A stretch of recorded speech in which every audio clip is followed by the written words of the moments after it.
Welcome back to Beyond the Sandbox. I'm your host Matt, and this is the first of what I hope is going to be a series of videos showcasing various vehicles that I've created for use in planets, which, if you aren't aware, is a feature coming up in Space Engineers, hopefully being released in the next couple of weeks. One can only hope. So before we get into this craft, I want to take a couple of moments to make special mention of some mods in the map that we're using today. The map is a beautiful creation by Wasted Space. He designed this for a contest for vehicles made to work with planets. And as you can see, this place is pretty dang cool. It's got a lot of different biomes, a lot of detail to it. There's some hidden tunnels in the mountains over there. There's a glacier over there that's apparently really hard to get on top of with a land vehicle. From watching his channel, apparently that's a feat that no one was really able to do. So this map is really cool, and I highly recommend you guys check it out. It's on the Steam Workshop. I'll be providing a link in the description, so go ahead and take a look. That said, there are a couple other mods that we're using. Both are by Digi, the first of which is natural gravity. And if you're not aware of what that does, it means that all ships and stations, if you have the voxel-based stations turned on, are affected by gravity, regardless of if they have a mass block turned on. This helps to simulate actual planetary gravity so that we can have a very close approximation of what planets will look like when they actually come out. And it'll be helping you test this particular vehicle today. The last mod that we have is also by Digi, and that is these wings right here. Now these are not just decorative, these are actually functional lifting surfaces that make this vehicle behave like an aircraft as opposed to like a spacecraft. Now what do I mean by that? Well, if you've built any vehicles in Space Engineers and flown them around, you're probably aware of the fact that you can rotate your craft in any direction you want, and as long as inertial damping is off, you continue to move in whatever direction you were going in before. Well, with these wings attached, you don't. The direction of travel is linked to the direction you're facing, just like an aircraft would be. These wings provide... The best way I can describe the way it feels is they bite into the atmosphere around them, causing your ship to change direction, and honestly they feel really good. We'll get a chance to see them in action, and I hope you'll agree with me that they are actually some really cool things, and I'd like to see them develop further, especially when planets come out so that they only work in atmospheres. Since currently they'll work in space as well, and it's a little immersion breaking, but I understand that right now the code just isn't there to make that happen. So let's dive right into the technical description of this ship. First of all, what is it designed to do? This craft is a multi-role vehicle. It is designed to be a fighter. It is also made to be able to take cargo to and from orbit and to bring down a single occupant. This is basically designed to be the first craft to a planet. So let's say you base this on a carrier that's stuck in orbit, and you want to get down to the planet, but gravity is pretty strong, and if you bring your carrier anywhere near that planet's gravity, it's probably going to crash and die in a very pretty explosion. So what we've developed here is a space plane capable of getting from orbit down to the ground, unloading its cargo or strafing an enemy stronghold, whatever you wanted to do, and then get back into orbit without any assistance. There's no optional boosters that attach to this thing that give it the oomph to get out of the atmosphere. This thing will simply climb itself out of atmosphere at 1 gravity and get back to orbit, and it can do that all by itself without any additional attachments. And I've made this happen partly through these wings, which were the inspiration for the design, and the use of thrusters, which you can see on the bottom here. There's just a bajillion of these on the bottom.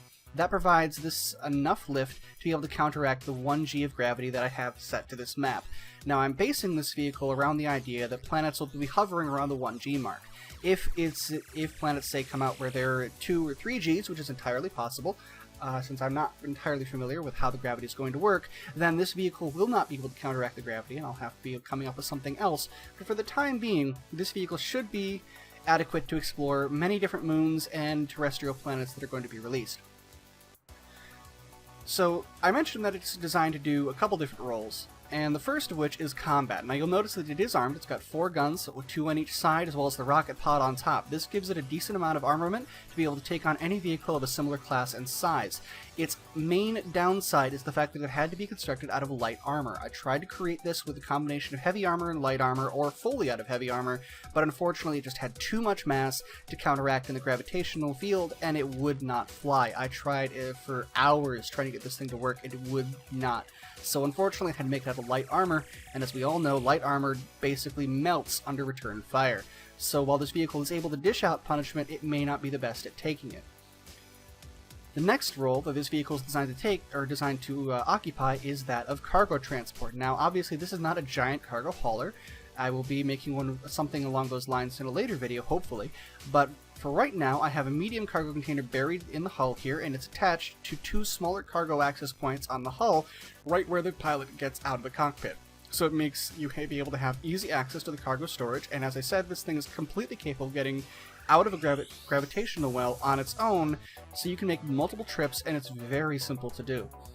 So it may not be able to carry a great deal of cargo at once, but it is able to make multiple trips, and it does come with a remote control, so if you wanted to make it completely automated, it is entirely possible that you can do that.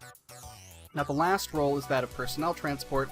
It barely is worth mentioning since it is just the cockpit here, but I did want to go ahead and mention it that it is designed to take 1 occupant from space down to a planet and back. And it has full life support systems, and a future model of this craft will be featuring air vents to suck oxygen out of a planetary atmosphere.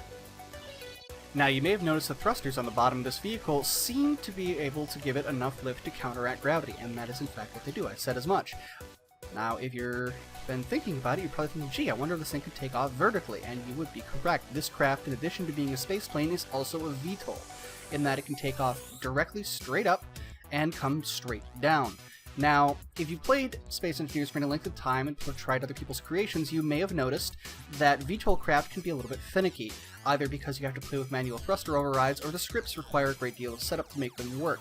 This, in my experience, has made VTOL craft kind of a pain to try and work with if you had to design them yourself. And I can see all of you thinking right now, oh gee, another VTOL craft, I don't want to mess with it. Well, I'm here to tell you that that is not going to be the case with this today. I put a great deal of time into this, and there is no script on board, no user-configured settings at all, unless you really want to dive into them. This craft is capable of taking off without any user intervention at all, and it is able to land with minimal user intervention, and it will hover above the ground with absolutely no input from the user at all. Simply stop in midair, you can get out, go have a coffee, come back, and your craft will be just fine. The final feature this craft has is a collision avoidance system meant to be used while docking.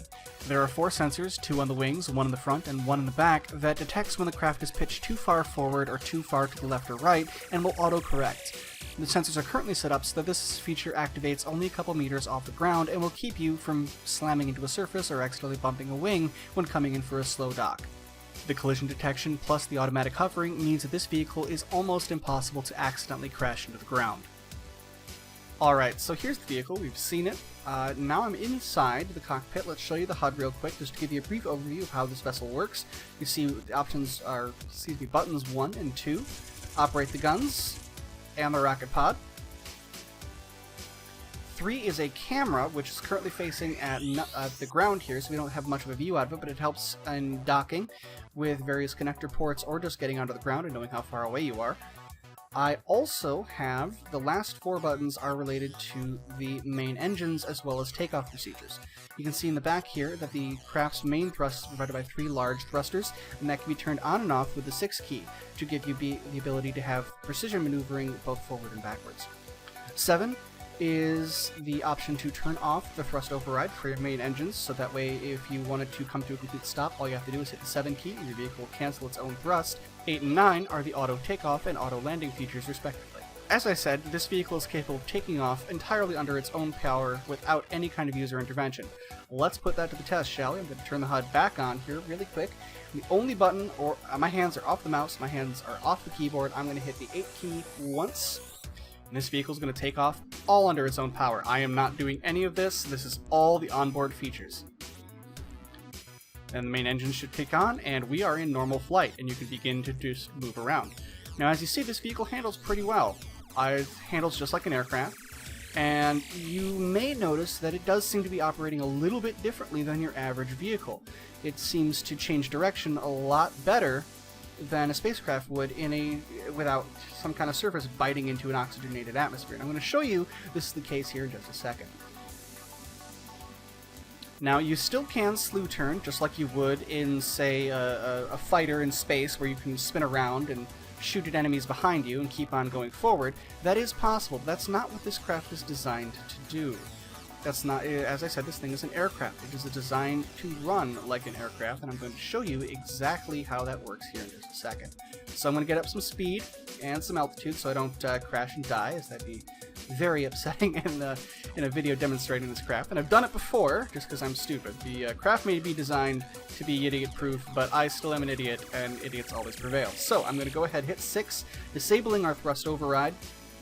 I'm going to go in and disable the thrusters which are pushing us down. So this vehicle is now completely not having any special assistance, and there are no thruster overrides engaged. I am going to go ahead and turn off inertial dampers. This vehicle is entirely ballistic. If this were an actual spacecraft, it would just slam into the ground. But by just nosing the vehicle up, I am changing the direction of motion. These wings are truly beautiful, and I have to turn inertial dampers back on just because without the inertial dampers, even though the vehicle will change direction, the wings are not going to counter all of it, and all of the motion, and if you have a great deal of motion, you can still run into things. But with the inertial dampers on, you'll see that I'm not doing any kind of thrusting, I'm just turning my direction, and the vehicle's changing the direction of travel. I think that is one of the coolest things about these wings, and honestly, I gotta give a shout out to Digi. He did a great job on these, they're amazing. So the last thing I want to show you guys before we go today is the auto landing feature that I've talked about. So I'm going to go ahead, turn around, and come in to land somewhere near our base here on the ground. I'm going to go ahead and turn off our thruster override by using 7, and just come in for a nice gentle stop on this flat surface provided us here. So we're going to go ahead, cancel our motion just like a helicopter would by tilting up to give us some downward thrust. And you notice that this vehicle comes down on its own very slowly when the thrusters are disengaged with the inertial dampers. But something else happens when you get close. The sensors will go ahead and automatically adjust your thrust to keep you level under 1g of gravity. Now this vehicle is set up to counteract 1g. If your planetary surface is going to have a different gravitational field, then there will be some user setup required in the actual sensors to make them counteract your ship's mass in that particular gravity field. But on a planet that is at, or I gotta imagine, pretty close to 1g, this is going to be basically automatic. And as I said, you can get out, go do something else, leave this vehicle here. As long as it's still powered, it is just going to stay here. It may wobble a bit, may float back around, but it's just going to float and do its own thing until you get back into the cockpit and are ready to land. Now when you're coming in for a landing, as I said, it is not entirely automatic. There is one key that is needed, and that's the pressing the down, the crouch key, to go ahead and give the thrusters some push down. Now, I've made this thing almost completely thrust neutral when the downward-facing thrusters are firing. So it is a very slow process, and if you have a tilt that gives the wings some bite into the atmosphere, you may find it a little difficult to get down. But if you just simply hold them down and keep your speed around 1 meter per second, you will simply come in for a landing. And I should be getting close here. And as you can see, it does wobble around a bit. It will move side to side. I haven't corrected that. Hopefully in a future version, I'll make the landing more precise. But with this vehicle here, all it takes, and we're down. As you see, all the landing gear are on automatic. I simply hit the 9 key to cancel our VTOL, and this craft is on the ground. Now, the only issue that I have is something that is actually built into Space Engineers, and that's with the landing gear. As we all know, landing gear can be pretty temperamental. And with this many on the vehicle, it's almost a guarantee that if I try to lock all of them onto the ground, I'm going to blow one of them up. In fact, the best option I can think of is to actually go into your landing clamps, turn off the auto lock, and then disengage the lock and let them simply fall down on their own. And even then, you'll see that it's possible to blow up a landing gear without even trying.